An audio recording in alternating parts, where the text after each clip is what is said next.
안녕하세요. 다산에듀 교수 이창설입니다. 자, 이번 시간에는 이제 건축 방재에 대한 이론 설명을 하도록 하겠습니다. 먼저 첫 번째에 나와 있는 그 내화 구조에 대해서 한번 보겠습니다. 자, 먼저 내화 구조라고 하는 것은 이제 용어 자체가 그 화재에 견딜 수 있는 성능을 가지고 있는 구조를 말하는 것인데, 보세요. 내화 구조의 성능을 가지는 구조. 그래서 철근, 콘크리트조, 철골, 철근, 콘크리트조, 그다음 연화조, 벽돌조, 석조 등이 있으며 화재 시 쉽게 연소되지 않고 상당한 시간 동안 구조상 내력이 감소되지 않아야 한다. 그죠? 그래서 일반적으로 화재에 대해서 견딜 수 있는, 화재에 견딜 수 있는 그러한 성능을 가지고 있는 구조를 바로 내화 구조라고 하는 겁니다. 자, 그럼 여기서 내화 구조의 기준이 나와 있어요. 이 내화 구조의 기준을 또 세분화시키면 바로 그 주요 구조부, 건축물의 주요 구조부에 따른 기준들이 나와 있습니다. 그래서 첫 번째로 나와 있는 게 내화 구조의 벽입니다. 벽. 그러니까 내화 구조가 되기 위한 그 벽의 기준을 말하는 거죠. 기준. 자, 첫 번째 보시면 철근 콘크리트 조. 그러니까 철근에다가 그 콘크리트를 이제 뿌린 거예요. 양산시키는 거예요. 그죠? 철근 콘크리트 조나 철골 철근 콘크리트 조로서 그 두께가 자, 바로 10cm 이상인 거죠. 그러니까 여기서 이제 중요한 것은 자, 이 수치입니다. 수치. 두께가 얼마인지. 다 두께 두께. 그죠? 두께 나와 있죠? 두께가 얼마인지를 잘 암기해 두셔야 돼요. 그래서 두께가 10cm 이상인 것이고요. 그 다음에 골구를 철골조로 하고 그 양면을 두께 4cm 이상의 철망 모르타르 또는 두께 5cm 이상의 콘크리트 블록, 벽돌 또는 석재로 덮은 것. 그러니까 이런 것들이 이제 내화 구조의 벽에 사용할 수 있다는 거예요. 벽 만들 때. 그 다음 철재로 보강된 콘크리트 블록조, 벽돌조 또는 석조로서 철재에 덮은 콘크리트 블록 등의 두께가 5cm 이상인 것. 그리고 벽돌조로서 두께가 19cm 이상인 것. 이거 중요한 겁니다. 벽돌조로서 두께가 19cm 이상이고요. 그리고 고온 고압의 증기로 양생된 경량기포 콘크리트 패널 또는 경량기포 콘크리트 블록조로서 두께가 10cm 이상인 것. 그래서 이 내화 구조의 그 벽에 대한 그 기준에서 이 두께가 얼마가 되는지를 좀 잘 기억을 해 두셔야 되겠습니다. 자, 그럼 두 번째로 나와 있는 것은 내화 구조의 외벽이죠. 바깥에 설치하는 벽인데 내화 구조의 외벽 중에서 비내력벽에 대한 기준이 나와 있어요. 자, 보시면 철근 콘크리트조 또는 철골 철근 콘크리트조로서 두께가 7cm 이상이어야 되는 거고요. 그 다음 골고를 철골조로 하고 그 양면을 두께 3cm 이상의 철망 모르타르 또는 두께 4cm 이상의 콘크리트 블록, 벽돌 또는 석재로 덮은 것. 그 다음에 철재로 보강된 콘크리트 블록조, 벽돌조 또는 석조로서 철재에 덮은 콘크리트 블록 등의 두께가 4cm 이상인 것. 그리고 묵은 콘크리트조, 콘크리트 블록조, 벽돌조 또는 석조로서 그 두께가 7cm 이상인 것. 상당히 헷갈릴 수 있어요. 두께가 지금 여러 가지 나오잖아요. 하나의 기준에 대해서도 두께가 지금 여러 가지 나오기 때문에 상당히 헷갈릴 수가 있다는 거죠. 그렇죠? 그래서 이러한 그 내용들 같은 경우는 기출문제에 나왔던 거 있잖아요. 기출문제에 이제 나왔던 내용 위주로 이제 암기를 해두시면 조금 더 수월하겠죠. 이거 다 암기하기가 어렵거든요, 솔직히. 그죠? 그러니까 기출문제에 나왔던 그 수치들을 위주로 공부하시고, 그리고 나머지 그 수치들은 그냥 더 추가로 더 암기를 해두시면 될 것 같아요. 자, 그 다음 내화 구조의 기둥입니다. 기둥. 자, 건축물에 설치하는 기둥의 기준인데 이것은 작은 지름이 얼마? 작은 지름이 25cm 이상인 걸 말하는 거예요. 작은 지름이 25cm 이상인 것. 여기서 어떠한 구조냐? 철근 콘크리트조 또는 철골 철근 콘크리트조다. 그래서 이거는 두께가 없어요. 두께 기준은 없고요. 그냥 철근 콘크리트조나 철골 철근 콘크리트조로 하면 되고요. 그 다음 철골을 두께 6cm 이상의 철망 모르타르 또는 두께 7cm 이상의 콘크리트 블록, 벽돌 또는 석재로 덮은 것. 그리고 마지막으로 철골을 두께 5cm 이상의 콘크리트로 덮은 것. 자, 이런 것이 바로 내화 구조의 기둥의 기준이 되는 겁니다. 그죠? 자, 다음 네 번째는 내화 구조의 바닥입니다. 바닥. 그래서 바닥에는 이제 어떠한 구조로 설치를 해야 되는지 보세요. 바닥이에요.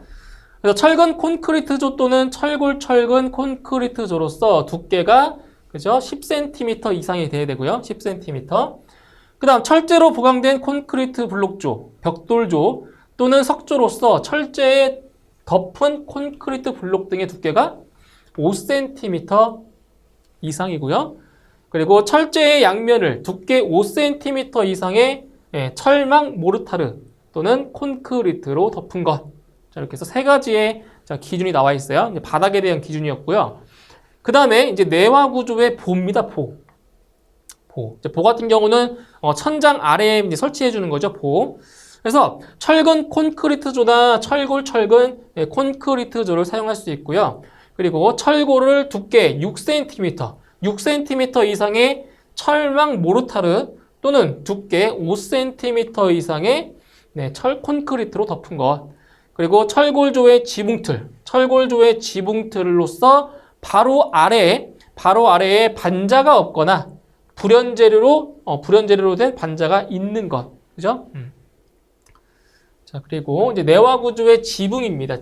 자, 지붕에 대한 기준은 자, 이제 어떠한 구조로 되어 있어야 바로 철근 콘크리트조나 철골 콘크리트조로 되어 있어야 되고요. 그리고 철제로 보강된 콘크리트 블록조, 그리고 벽돌조 또는 석조. 그리고 세 번째로는 철제로 보강된 유리블록 또는 망입 유리. 망입 유리는 두꺼운 판 유리에 그래서 철망을 이렇게 넣은 걸 말하는 거예요. 그래서 망입 유리로 된 것. 이게 이제 내화 구조의 지붕에 대한 기준이고요. 그리고 마지막으로 내화 구조의 계단. 자, 계단입니다. 계단. 자, 계단은 또 어떤 구조로 되어 있어야 되냐? 철근 콘크리트조나 철골 콘크리트조로 되어 있어야 되고요. 묵은 콘크리트조, 콘크리트 블록조, 벽돌조 또는 석조, 그리고 철제로 보강된 콘크리트 블록조, 벽돌조 또는 석조, 그다음 철골조. 그래서 내화 구조의 그 계단 같은 경우에는 두께의 기준이 없죠. 그죠? 두께의 기준이 없고 이제 거기에 나와 있는 구조에 대한 것만 나와 있습니다. 자, 그 다음에 주요 구조부입니다. 상당히 중요한 겁니다, 이거. 주요 구조부. 건축물의 주요 구조부인데, 자, 주요 구조부에는 보시면 6가지가 나와 있죠? 6가지. 자, 이거를 이제 그림으로 한번 표현을 해볼게요. 자, 내력벽. 자, 내력벽은 말 그대로 이제 그 건축물의 벽을 말해요, 벽을. 그래서 이렇게, 자, 집이 이렇게 있다고 할게요. 이렇게, 집이 있다고 할게요. 자, 그럼 여기서 내력벽이라고 하는 게 어디겠어요? 여기죠, 여기 벽. 그죠? 여기 벽입니다, 벽. 내력벽, 벽. 그 다음에 보. 자, 보는 뭐냐면, 보는, 자, 여기서 이제 이런 건축물이 있다고 했을 때, 자, 여기가 이제 천장. 여기를 천장이라고 할게요, 천장. 천장이라 있고, 자, 여기에 또 이제 뭐 1층. 이제 여기 이제 이게 또 천장이 되겠죠? 그래서 이 보라고 하는 건 어디에 설치하는 거냐면은, 여기죠. 여기 이렇게 설치하는 것이 이게 보예요, 보. 여기 보죠, 보. 그죠? 자, 보가 되고요. 그 다음에 지붕틀은 뭐냐? 지붕틀. 이겁니다, 여기 지붕. 여기 지붕틀이고요. 지붕틀. 그 다음 바닥은, 이제 바닥 같은 경우는 최하층 바닥은 제외예요. 제일 아래에 있는 바닥은 주요 구조부가 아니라 여기를 말하는 거죠, 여기 바닥. 그죠? 바닥이 되고요. 그 다음 주 계단은 이제 여기 그 건축물 안에 있는, 자, 요런 안에 이제 계단이 설치되어 있겠죠. 그죠? 이런 것들이 주 계단이라고 하고요. 그래서 5개, 바깥에 있는 계단은 아닙니다. 주요 구조부에 해당이 안 돼요. 그 다음에 기둥. 뭐 기둥 같은 경우도 뭐 여기에 이렇게 있을 수도 있고, 뭐 기둥이 여기에 뭐 이렇게 세울 수도 있겠죠. 그죠? 이런 거 기둥. 주 기둥. 그죠? 그래서 사입 기둥은 제외가 되는 거고요. 그죠? 그래서 여기서 주요 구조부에 해당하는 거 6가지를 좀 기억하셔야 돼요. 그래서 내력벽. 그죠? 내력벽. 보, 지붕틀, 바닥, 주계단, 기둥. 그죠? 이렇게 6가지가 주요 구조부가 되고요. 이제 오답으로 뭐가 나와요? 오답으로 이런 게 나오겠죠? 뭐 작은 보 아니에요. 그죠? 작은 보라고 하면 차양, 차양도 아니고요. 그다음 최하층 바닥도 아니에요. 그리고 5개의 계단도 아니고요. 사익 기둥도 아닙니다. 그렇죠? 그래서 주요 구조부 6가지 반드시 좀 기억을 하셔야 됩니다. 이거 암기 반드시 하셔야 돼요. 자, 이제 두 번째로 이제 방화 구조 볼게요. 방화. 자, 내화 구조 같은 경우는 내화 구조는 본인 어떤 그 건축물에서 화재가 났을 때 그 화재로부터 견디는 그러한 성능을 가진 구조가 내화 구조예요. 그럼 여기서 방화 구조라는 건 뭐냐? 방화. 화재로부터 뭐 하는 거예요? 자기 자신을 방어하는 거예요. 그러니까 인접 화재로부터 자기 자신으로 붙지 않도록 막아주는 거. 그게 바로 방화 구조라는 거죠. 방화. 아시겠죠? 내화 구조랑 방화 구조 차이점 아시겠죠? 그래서 이 방화 구조는 인접 화재로부터 화재가 이게 확대되지 않도록 일종의 방어하는 그러한 구조를 말하는 거예요. 방어. 그래서 그 방화 구조의 그 대상을 보시게 되면 건축법 시행령 제57조에 의한 방화 구조에서 연면적 얼마? 연면적이라고 하는 거는 바닥 면적을 다 합친 거죠. 그죠? 바닥 면적을 다 합친 게 연면적이에요. 그래서 연면적 1000제곱미터 이상인 건축물은 방화벽으로 자, 구획을 해야 되고요. 각 구획된 바닥 면적의 합계는 1000제곱미터 미만이 돼야 돼요. 자, 그런데 주요 구조부가 내화 구조이거나 불연재료인 건축물과 3층 이상인 건축물, 그리고 지하층이 있는 건축물 또는 내부 설비의 구조상 방화벽으로 구획할 수 없는 창고 시설의 경우에는 제외한다는 거죠. 그래서 일반적으로 자, 방화 구조에서 연면적 얼마?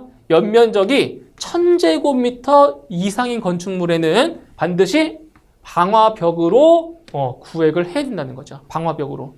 그리고 각 구획된 바닥 면적의 합계는 1000제곱미터가 안 돼야 되고요. 그렇죠? 1000제곱미터 기억해 두세요. 자, 그럼 여기도 이제 우리 내화 구조의 기준도 우리 공부했잖아요. 그죠? 자, 방화 구조도 자, 기준이 나와 있어요. 그래서 이게 내화 구조의 기준인지 방화 구조의 기준인지를 잘 구분하셔야 되는 거예요. 아시겠죠? 그래서 내화 구조의 기준이랑 방화 구조의 기준 잘 기억하셔야 돼요. 그러면 방화 구조의 기준은 무엇이냐? 바로 철망 모르타르로서 그 바름 두께가 바른 거 철망 모르타르. 그래서 이 모르타르라고 하는 게 뭐예요? 모르타르는 그 시멘트 있죠, 시멘트랑 모래를 섞은 거 있죠. 공사 현장 가면은 시멘트랑 모래 섞잖아요. 물과 섞잖아요, 그렇죠? 그걸 이제 모르타르라고 해요, 모르타르. 그래서 철망 모르타르라고 하는 것은 바닥에 일단 철망으로 다 깔아놓고요. 그 철망에 이 모르타르를 이렇게 바르는 거예요. 그죠? 그 바름 두께가 2cm 일단 이상이라는 거죠. 그죠? 2cm 이상. 그 다음 석고판 위에 시멘트 모르타르 또는 회반죽을 바른 것으로서 그 두께의 합계가 얼마? 2.5cm 이상인 거죠. 2.5cm. 그리고 시멘트 모르타르 위에 타일을 붙인 것으로서 그 두께의 합계가 2.5cm 이상. 그러니까 이 2.5cm라는 수치는 내화 구조에 없죠. 그죠? 방화 구조에만 있어요. 2.5cm 이상은 방화 구조에만 있는 기준입니다. 맞죠? 2.5cm. 그리고 신벽에 흙으로 맞벽치기 한 것. 이것도 방화 구조의 하나의 기준입니다. 그래서 4가지 방화 구조의 기준 암기해 주시고요. 자, 그 다음 세 번째 보시면은 이제 뭐가 나와요? 방화문과 방화벽이 나오죠. 그죠? 방화문과 방화벽. 자, 먼저 방화문 같은 경우는 이제 화재가 이제 다른 곳으로 이제 확대되지 않게 하기 위해서 이제 방화문을 설치하는 것인데, 잘 보세요. 화재의 확대, 연소를 방지하기 위해 건축물의 계구부에 설치하는 문이죠. 그죠? 방화문. 건축물의 피난, 방화 구조 등의 기준에 관한 규칙에 따른 성능을 확보하여 한국건설기술연구원장이 성능을 인정한 구조를 자, 방화문이라고 합니다. 그래서 이 방화문은 일단 항상 자, 닫혀있는, 그죠? 항상 닫혀있는 구조여야 되고요. 그리고 화재 발생 시에 불꽃이나 연기, 열에 의해서 자동으로 닫힐 수 있는 구조가 돼야 됩니다. 그렇죠? 이것도 기억하세요. 방화문의 구조 기준이에요. 자, 방화문의 구조도 보세요. 건축법 시행령 제64조에 나와 있는 건데 여기 보시면 방화문의 구조는 세 가지가 나와 있어요. 60분 플러스 방화문, 60분 방화문, 30분 방화문. 이게 기존에는 갑종 방화문, 을종 방화문이라고 했는데 이 용어가 바뀌었어요. 그래서 60 플러스 방화문이 기존에 우리가 알고 있던 갑종 방화문을 말하는 거고요. 그리고 60분 방화문이 우리가 알고 있던 을종 방화문을 나타내는 겁니다. 그래서 60 플러스 방화문이라고 하는 것은 일단 무엇을 차단시켜야 되냐면 연기와 불꽃, 연기와 불꽃을 차단할 수 있는 시간이 60분 이상이어야 돼요. 60분 이상. 그리고 열. 자, 이거는 60 플러스 방화문은 연기랑 불꽃도 차단할 수 있어야 되지만 열도 차단할 수 있어야 돼요. 열까지. 그죠? 열까지. 그 열을 차단할 수 있는 시간이 바로 30분 이상이라는 거죠. 그렇죠? 이게 60 플러스 방화문입니다. 그러니까 이게 가장 성능이 좋은 방화문인 거예요. 그렇죠? 자, 그 다음에 60분 방화문은 열은 차단시키지 않고 못 차단시켜도 돼요. 연기와 불꽃을 차단할 수 있는 시간이 60분 이상인 것. 그렇죠? 이게 바로 60분 방화문이고요. 그리고 30분 방화문 같은 경우는 연기 및 불꽃을 차단할 수 있는 시간이 30분 이상 60분 미만인 방화문. 그래서 성능을 비교해 보면은 이렇게 아래로 내려올수록 성능이 더 낮은 거죠. 그렇죠? 60분 플러스 방화문이 제일 성능이 좋은 방화문인 겁니다. 그래서 방화문의 구조 세 가지도 알고 계셔야 되고요. 자, 그 다음 방화벽의 구조입니다. 방화벽. 자, 이것도 그림으로 한번 설명을 드리면 조금 이해가 빠르실 건데, 자, 이거예요. 자, 여기에 하나의 그 건축물이 있다고 할게요. 건축물이 이렇게 있어요. 그래서 이 방화벽 같은 경우는 이 건축물에다가 설치하는 것이 아니라 건축물과 동떨어진 곳에다 이렇게 설치하는 거예요. 이렇게 방화벽을. 요게 방화벽이에요. 방화벽. 그럼 이 방화벽을 설치하잖아요? 그럼 만약에 이쪽에서 이제 또 다른 건축물에서 여기에서 화재가 이렇게 막 발생을 해요. 그럼 이 방화벽이 이렇게 세워져 있으면 이 화재가 이쪽으로 옮겨 붙을 수 있어요? 없어요? 이쪽으로 넘어올 수 없잖아요. 그죠? 그러니까 이런 게 일종의 방화벽의 용도죠. 그죠? 이게 역할인 거죠. 방화벽 역할. 그래서 다른 인접하는 화재가 이렇게 옮겨 붙지 않도록 방화벽을 이렇게 설치를 한다는 거예요. 방화벽을. 그죠? 이게 방화벽이에요. 그러면 일단 내화 구조여야 돼요. 자, 방화 구조가 아니고요. 내화 구조입니다. 내화 구조. 아시겠죠? 방화벽은 방화 구조가 아니라 내화 구조여야 되고요. 그리고 홀로 설 수 있어야 돼요. 이렇게 홀로 이렇게 세워질 수 있는 그러한 구조여야 된다는 거죠. 홀로. 그죠? 홀로 설 수 있는 구조여야 되고요. 그리고 방화벽의 양쪽 끝과 위쪽 끝을 건축물 외벽면 그리고 지붕면으로부터 0.5m 이상 튀어나오게 할 것. 이게 무슨 말이냐면은 이 건축물이죠. 건축물 지붕면. 이게 지붕면 끝이에요. 끝이죠. 그러면 여기서부터 얼만큼? 여기서부터 바로 0.5m 이상 더 위로 튀어나오게. 그래야 이게 화재가 이렇게 안 넘치겠죠. 이쪽으로. 안 넘어오겠죠. 그래서 여기죠. 지붕면으로부터 0.5m 이상 튀어나오게 설치를 해야 된다는 거예요. 자, 그리고 방화벽에 설치하는 출입문의 너비. 자, 방화벽에 설치하는 출입문의 너비는, 그러니까 너비죠. 출입문의 너비와 높이는 각각 얼마라고요? 2.5m 이하라고요. 그러니까 최대 2.5m까지 할 수 있다고요. 그죠? 너비와 높이예요. 너비와 높이. 그리고 해당 출입문에는 60 플러스 방화문이나 60분 방화문을 설치를 해야 된다는 겁니다. 그러니까 예전에 얘기했던 갑종 방화문 또는 을종 방화문인 거예요. 그죠? 60 플러스 방화문, 60분 방화문을 설치를 해야 된다. 그래서 방화벽의 구조도 좀 많이 알고 계셔야 됩니다. 자, 그 다음 네 번째 보시면 이제 방화구역의 설치 기준이 나와 있어요. 자, 여기서도 무엇을 아셔야 되냐면 바로 수치입니다. 수치. 어떤 수치냐면 바닥 면적의 수치를 좀 알고 계셔야 되겠죠. 자, 하나씩 볼게요. 10층 이하의 층은 바닥 면적 얼마? 바닥 면적 1000제곱미터 이내마다 구획을 해야 된다. 아까 말씀드렸던 거 똑같아요. 10층 이하의 층은 바닥 면적 1000제곱미터 이내로 구획을 해야 된다는 거죠. 1000제곱미터. 그런데 스프링클러 기타 이와 유사한 자동식 소화 설비를 설치한 경우에는 그 바닥 면적을 3000제곱미터까지 구획할 수 있다고요. 그죠? 이렇게 소화 설비가 설치되어 있는 경우에. 그 다음에 매 층마다 구획할 것. 그죠? 이제 방화 구획은 매 층마다, 각 층마다 구획을 해야 되고요. 11층 이상의 층은 바닥 면적 얼마? 바닥 면적 200제곱미터 이내마다 구획한다. 그죠? 그러니까 10층 이하의 층은 바닥 면적 1000제곱미터마다 구획을 하지만 11층 이상의 층은 바닥 면적 얼마라고요? 200제곱미터 이내마다 구획을 한다고요. 그런데 스프링클러 기타 이와 유사한 자동식 소화 설비를 설치한 경우에는 600제곱미터까지 넓힐 수가 있다는 거네요. 그죠? 구획을. 자, 다만 벽 및 반자의 실내에 접하는 부분에 마감을 뭘로 했을 때? 불연재료. 자, 타지 않는 재료로 했을 경우에는 그 바닥 면적을 얼마라고요? 500제곱미터 이내마다 구획할 수 있다고요. 그러니까 불연 재료로 한 경우에는 200제곱미터에서 500제곱미터까지 더 넓힐 수 있다는 거예요. 그죠? 불연 재료로 했을 때. 그리고 이렇게 자동식 소화 설비를 설치한 경우에는 600제곱미터에서 얼마까지? 1500제곱미터까지 이렇게 넓힐 수 있다고요. 그 구획 면적을. 그렇죠? 자, 다음 필로티나 그 밖의 이와 비슷한 구조의 부분을 주차장으로 사용하는 경우 그 부분은 건축물의 다른 부분과 구획할 것. 자, 이런 거 같은 경우는 우리가 보통 알고 있는 원룸.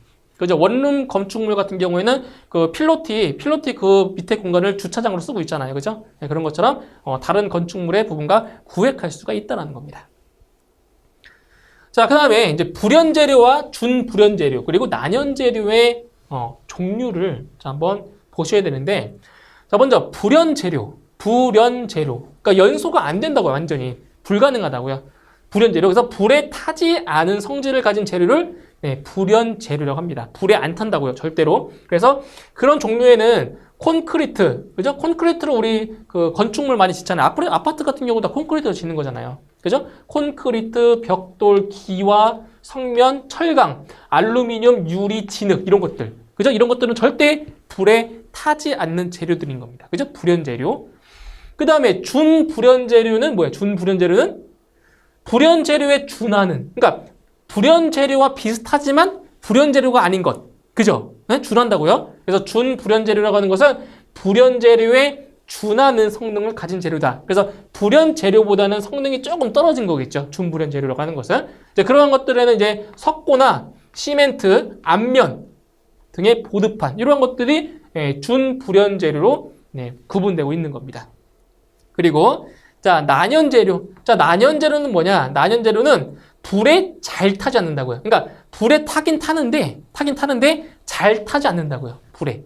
그러니까 불연재료는 불에 아예 안 타는 거고요. 난연재료는 불에 타긴 타지만 거의 안 탄다고요. 그런 차이가 있어요. 난연재료는 불에 잘은 타지 않는다. 잘 타지 않는 성능을 가진 재료를 난연재료로 하고요. 뭐 난연 합판, 난연 섬유판, 뭐 난연 플라스틱판 이런 것들을 난연재료로 이렇게 분류하고 있습니다.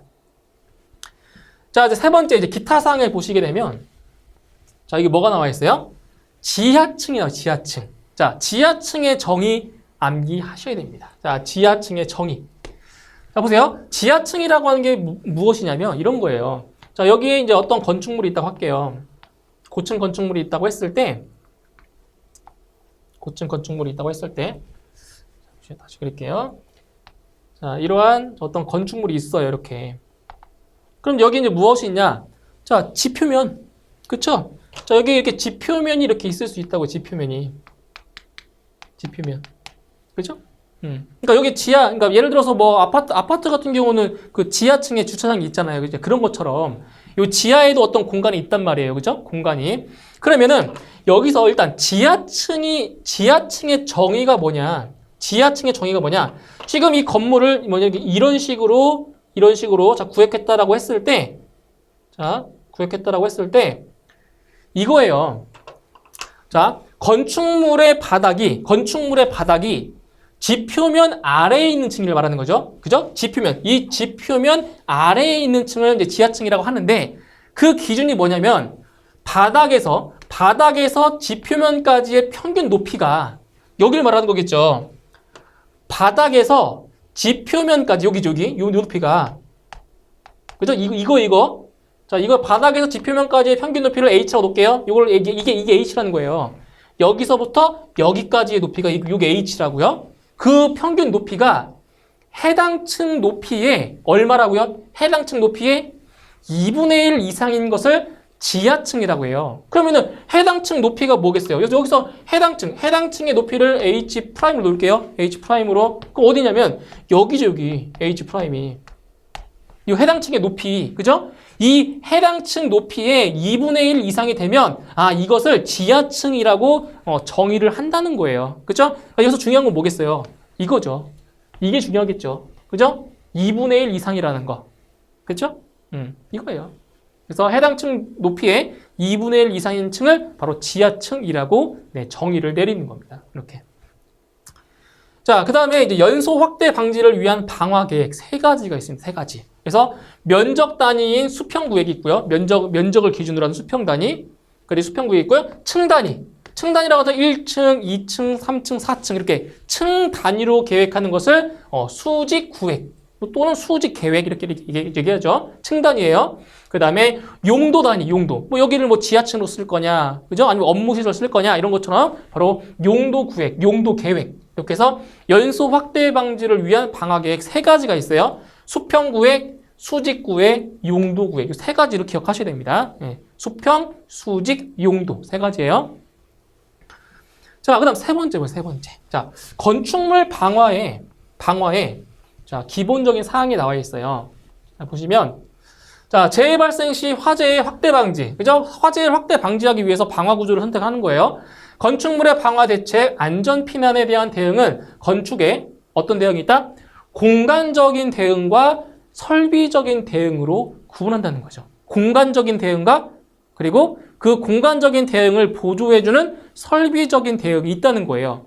그래서 먼저 첫 번째 공간적인 대응에는 무엇이 있냐? 이 3가지 기억하셔야 됩니다. 대항성, 회피성, 도피성. 이거예요. 대항성, 회피성, 도피성. 그러니까 대항성이라고 하는 거는 이제 화재에 맞서 싸우는 거예요. 말 그대로 대항한다고요. 응? 대항성. 회피성은 뭐예요? 회피성은 피하는 거죠. 피하는 거. 화재가 발생하면 화재를 피한다고요. 자, 도피성은 이건 완전히 도망치는 거죠. 화재로부터 완전히 도망하는 그런 의미인 거예요. 그래서 공간적인 대응에는 대항성, 회피성, 도피성. 자, 3가지가 있는데 자, 대항성은 무엇이냐면 바로 이거예요. 건축물의 내와 성능. 이거죠. 그러니까 화재에 대항하는 거예요. 대항. 그러니까 화재가 발생했잖아요. 나는 너한테 견딜 수가 있다. 라고 대항하는 거죠. 그래서 건축물을 자, 내와 성능이 있는 것으로 하는 거예요. 그죠? 그런 의미인 거죠. 그 다음 방배연 성능. 방배연. 이거 뭐겠어요? 연기를 배출하는 그런 설비들을 말하는 거죠. 방화구획의 성능, 화재 방어의 대응성, 초기 소화에 대응하는 성능과 그런 대항력. 이런 것들을 이제 통틀어서 대항성이라고 하는 거고요. 그 다음에 회피성은 뭐 한 거예요? 회피성은 조금 소심하게 도망치는 거, 소심하게. 잠깐 피하는 거예요. 그래서 난연화, 불연화, 내장재의 제한, 방화구획의 세분화, 방화훈련, 불조심 등의 화재의 발화 확대를 등을 저감시키는 예방적 조치 또는 상황. 이런 것들을 이제 일종의 회피성이라고 하고요. 도피성은 이거죠? 도피성은 우리가 피난. 화재 시 피난할 수 있는 안전한 공간성과 시스템을 형상이다. 이게 바로 도피성이라고 하는 거죠. 도망간다고요. 이런 것들. 자, 그런데 여기서 설비적 대응이라고 하는 건 뭐라고요? 설비적 대응은 공간적 대응을 약간 뒤에서 보조하는 역할을 해줘요. 설비. 그 대표적인 설비가 뭐가 있겠어요? 바로 소화설비가 있겠죠. 소화설비. 그죠? 그래서 설비적 대응에는 대항성, 도피성, 기타 사항이 있는데 그 대항성이라고 하는 거는 보세요. 방연 성능에 대한 제연 설비 이런 것들. 그죠? 연기를 제거해주는 설비죠. 방화구획 성능에 대한 방화문이나 방화 셔터, 초기 소화의 대응성에 대한 자동 화재 탐지 설비, 스프링클러 설비들 이런 것들이 바로 대항성이라는 거예요. 대항성. 그러니까 화재가 발생했을 때 화재로부터 싸우는 거예요. 이렇게. 그죠? 그런 설비들에 의해서. 그다음 도피성 같은 경우는 뭐라고요? 도피는 도망가는 거죠. 피난하는 거죠. 그죠? 그래서 안전한 대피난을 위한 피난 유도 설비들. 그죠? 피난 기구나 인명 구조 설비 같은 것들 이런 것들이 다 도피성이라고 볼 수 있겠죠. 그다음에 기타 사항으로는 방재센터에서 각종 정보를 취합하여 뭐 전송하거나 뭐 판단하는 기능 이런 것들이 이제 기타적으로 설비적 대응에 해당한다는 거죠. 그렇죠? 그래서 저 중요한 것은 이거예요. 공간적 대응에는 뭐가 있다고요? 대항성, 회피성, 도피성. 중요한 거예요. 이거 세 가지 있다는 거예요. 자, 그 다음에 이제 재현 방식을 보고 마무리 줄게요. 자, 재현 방식입니다. 자, 재현 방식은 우리가 지금 사용하고 있는 게 크게 세 가지가 있어요. 세 가지. 재현 방식에는. 자, 어떠한 방식이 있냐면 이걸 기억하셔야 돼요. 재현 방식에 우리 몇 가지 있다고요? 몇 가지? 세 가지가 있다고요. 그래서 자연 재현 방식이 있어요. 자연 재현 방식. 그 다음 스모크 타워 재현 방식이 있고요. 그 다음 기계 재현 방식이 있습니다. 자, 그러면 자연 재현 방식 같은 경우는 우리가 흔히 볼 수 있는 창문, 개구부 있죠? 창문을 통해서 우리가 연기가 배출되는 거예요. 자연. 그러니까 이거는 외부의 공급원이 있어요, 없어요? 필요가 없다라는 거죠. 그죠? 자연 재현 방식. 그래서 개구부, 건물에 설치된 창 같은 걸 말하는 거예요. 개구부를 통해서 연기를 자연적으로, 그죠? 자연적으로 배출하는 방식이 자연 재현 방식입니다. 그래서 외부의 동력원이 별도로 필요가 없어요. 자연적으로 연기가 나가는 거죠. 그렇죠?